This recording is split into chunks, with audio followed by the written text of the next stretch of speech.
Good morning. Looks like Lisa is the first theta up this morning, starting off on the right foot with her morning ritual. Selecting the furthest stall because why not? We now have insight into just how comfortable she likes to get. Oh, here comes Carolyn. She looks like maybe she's up to more than just her morning ritual. Let's watch. Oh, the neighboring stall. See how that door isn't quite right?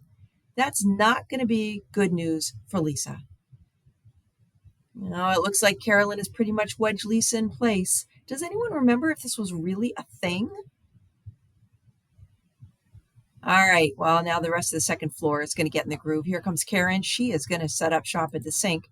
That end spot is prime real estate. Following is Andrea, Linnea, Wodick ahead, Pam Anderson, Kathy Clark, Gabe Fleener, Pepper, and Liz brings up the rear. Did everyone's alarm clock go off at the same time?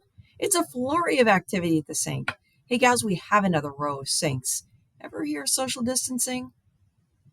Honestly, I never noticed Karen's facial hair, but okay.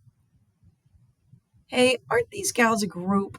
I only wish there was audio on this film because it does appear the morning mob mayhem is really a fun time. Gotta say, it looks like there was some fun going on in the bathroom last night. Given that, I'm surprised Patty is up and not in a mood. Armed with an inflatable bath toy and back breath, she's looking to make her way toward the shower finish line. Or maybe just a stall. But still, pretty sure she wouldn't take her toothbrush with her into that toilet. It is clearly a long line for showers this morning. An early game of cards is always the way to pass the time, never mind having maybe an extra 10 minutes to study. Whether this is a real game or just random card picking, that bathroom floor had better be clean for those Lands of Salzburg nightgowns. And let's take note, Carolyn is always aware of the camera. Wodick ahead is getting a little frustrated. Kay, Liz, Linnea, and Lisa, they're all patiently waiting their turn in that lovely shower. Now see, at least Kay takes advantage of some extra minutes to get some learning in. Liz remembers when that was one of her favorite textbooks. And Wodick ahead, well, she just does her little hurry up dance. Oh, Kay sees an option for entry. Now, here's Lisa with her ever perfect hair in the morning, deciding enough is enough. Come on, Kay, hurry it up. Kay decides to simply give Lisa and Pam a good show. Wodica, who apparently wears her watch in the shower, is realizing she's going to be late. Is the morning going to be a total loss for all? But wait, what's this? Oh, it's apparently time for the big guns. The Bad Girls crew is going to save the day. Darlene, Linda, and Carol decide to call an audible on the shower hogger. Time to call it a shower, Kay Fleener. What? She was studying in there?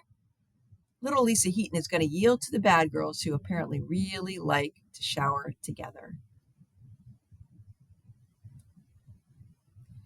So it would seem that life in the Theta house includes a lot of dressing up. It's too bad 1980 didn't bring better lighting into the Theta living room, but I'll leave it to you to make out anyone you can and what the heck is even up with this segment during this musical interlude. It's a kite like a Theta kite made of golden light and shadow, hung by the moon in my room last night. It's a kite made to catch a dream, hold it tight till I awaken, as if to tell me my dreaming's all right. It's a kite like a Theta kite made of golden light and shadow, hung by the moon in my room last night. It's a kite made to catch a dream, hold it tight till I awaken, as if to tell me my dreaming's all right. I know I'm a little out of practice. But with that in mind, it's after class time now. Carolyn and Tammy have come back from their trysts at the Fiji house to find they can't locate their respective keys to get in the back door.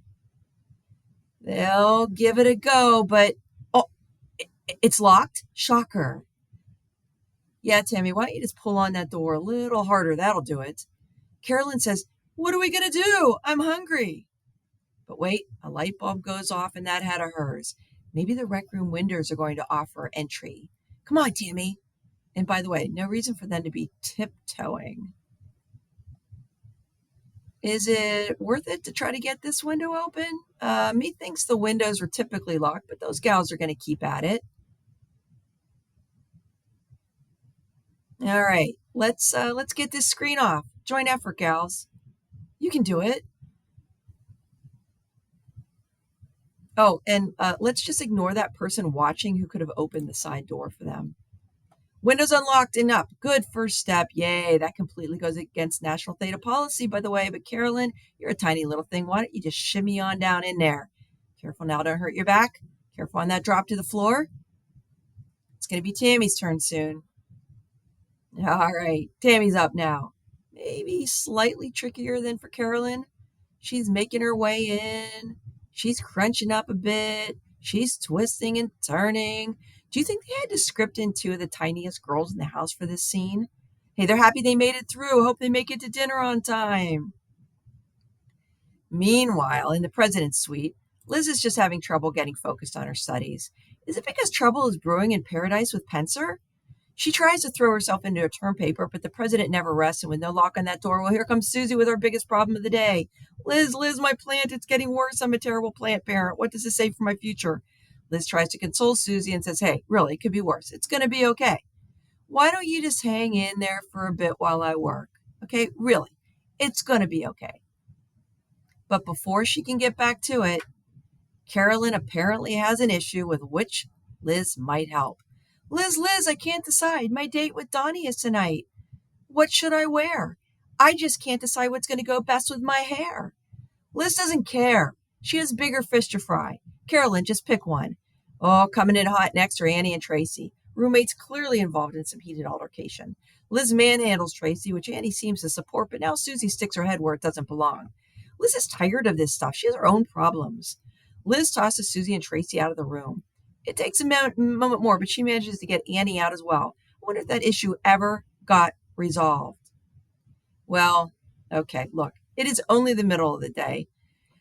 But here comes poor Patty in her pajama onesie, hugging her beloved football inflatable and cuddling a stuffed bear that this narrator does not recognize. She seems a little down. Liz feels a little for her. Oh, she misses her mom. Liz says, look, I get it, but really I've got work to do.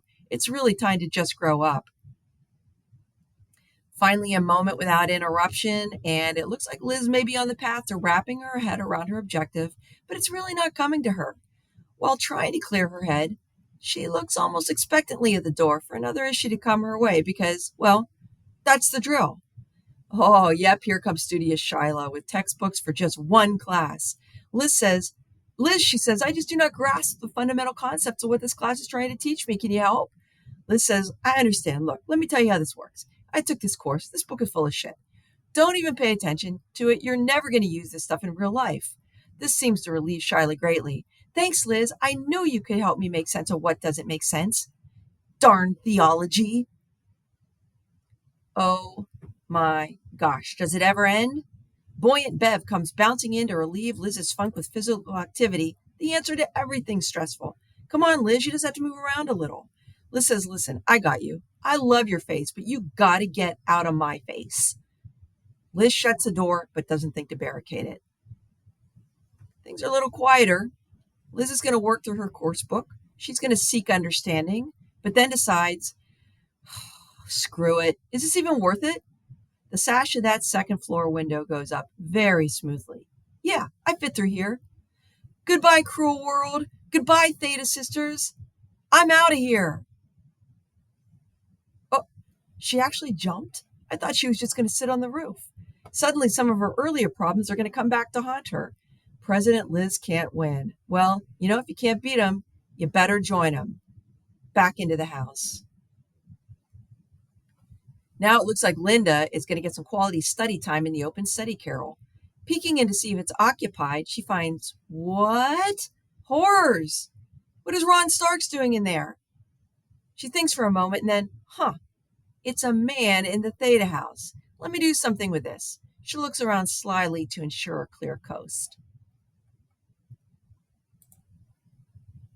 Well, that was quick, but it's Ron. Now she's got another plan. Hi, Ron. Why do you look like your space is being infringed upon? Why are you here? Hey, guys, you got to check this out. Debbie, Patty, and crew go in there for God only knows what reason. All right, now it's dinner time. Poor Woody Harrelson better get out of the way as these Thetas are hungry. As they storm into the kitchen, they carelessly trample Ron and Woody because, after all, they're Ron and Woody. Quick question: was this Woody's first official film role? But it's dinner time. These thetas make for so many distinct dining experiences all in the same room. Here we have the dieters table. Jill, Kathy, Andrea, Yvonne, Eads, and others are sensibly rationing their portions of tomatoes and peas, along with, of course, dozens of Diet Pepsis. Mmm, that's good eating. Now, don't take a big bite. Don't take a really big bite there, Eads. Jill savors her peas, and Amy Gross and Stacey Irwin and Joyce are wondering why they're dieting. Jill thinks she might not need anything else. Joyce decides a little cottage cheese, but not too much, could be a good accompaniment. Conversation appears to be healthy along with those servings of peas. Remember, gals, no dessert for you tonight, so be sure to fill up before the kitchen closes. Now, the next table is going to have a different approach. These ladies want to get that food in them, so giant-sized utensils are the only way to ensure that. Karen Sanders, Susan Ryan, and Tracy Clow are enjoying their Italian-themed eats. Holly inventively uses those tongs. Garlic bread without getting any of the Mel fry or garlic on her fingers. Smart girl, good thinking. Anna Hussey makes it happen with an ice cream scoop, while Lori and Tracy scarf the spaghetti as well as they possibly can with those serving spoons. That's right. Shove it on in there, Tracy. Now, a large spatula is going to be Karen's choice. The pork squad. That pretty much says it all. You think these gals haven't eaten in a week, or clearly just love to eat, which is right up the alley for Susie, Pepper, Linnea, Liz, Subo, and at the head of the table, Carolyn, who showed up as a literal piggy. Oink, oink. Great look, but really kind of tough to keep the food from soiling the snout. Now, it looks to me like Joan Deere is apparently into hand feeding others. It's Dana Smith for the hand to mouth ingestion. Tasty table manners. Where was Mom Franz when all this was going on? I'm surprised these pork squatters even use their table napkins, to be honest. What's the point? Who approved this table? Oh well, if President Liz is in the mix, it's going to be acceptable.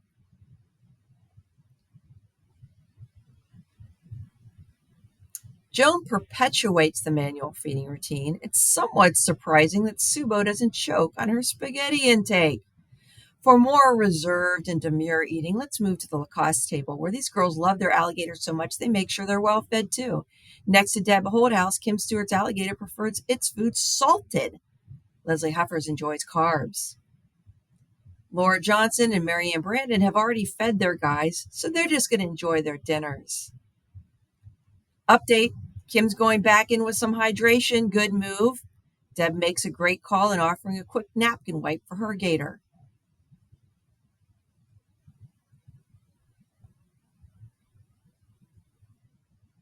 And it looks like Dara's going to finish up with a sip of her alligator's favorite beverage. Here's what's more in line with expectations. Mom Franz taking the lead in proper dining etiquette. Annie savoring her food and gently dabbing at the corners of her mouth, as will her fellow dining companion, a far more mature Theta traveling consultant. We don't remember her nowadays, but she was really a pretty girl.